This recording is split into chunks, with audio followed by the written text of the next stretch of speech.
Sayang, wala ng mga bunga ang kalamansi, guys. Ano ba talaga ngayon? Ay talagang nawawalan na ng bunga ang kalamansi. Kumbaga, hindi na panahon ng kalamansi. Ganun ba yun? Ayun na, hanggang doon na kalamansi. Pero, tumaba siya, guys. As in, tumaba. Ang ganda na ng mga dahon, green na green. Dahil umuulan. Pero pag summer, hindi ko alam kung anong mangyayari. Ay baka na naman 50-50 na naman tong mga to. Kasi pag mainit, pag summer, ano, para silang namamatay. Kasi gawa ng lupa ay masyadong mababaw lang. Panambak lang kasi yung guys. Nilagay dyan. So, ang lupa na nasa ibabaw lang. Mga bato-bato na sa ilalim. Kaya wala na talagang kabunga-bunga. Oh, kainit. Wala lang kabunga-bunga ang kalamansi. Pero meron pang mga isa-isang piraso. Nakatago nga lang sa mga sulok-sulok.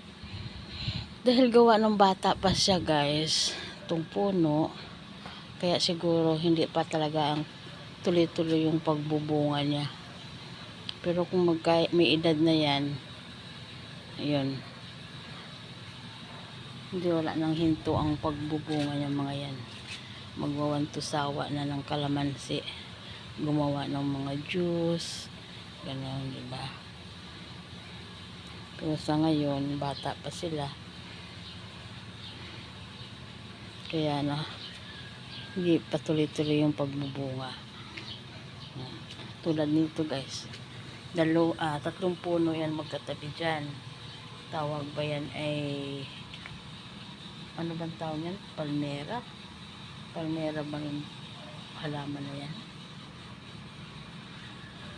Hindi ko alam. 3 puno yan dyan, guys. So ngayon, mamatay na yung 2 puno.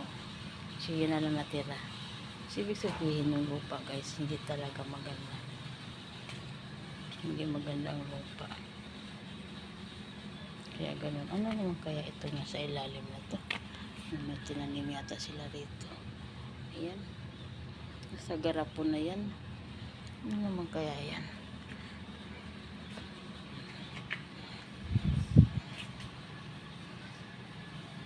Ay nako. Pero magulo pa rin dito, guys. Dami pa rin mga tambak-tambak.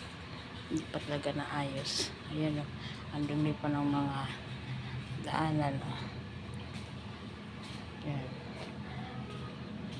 Marumi pa talaga. So guys, hanggang dito na lang ang aking video. Thank you so much.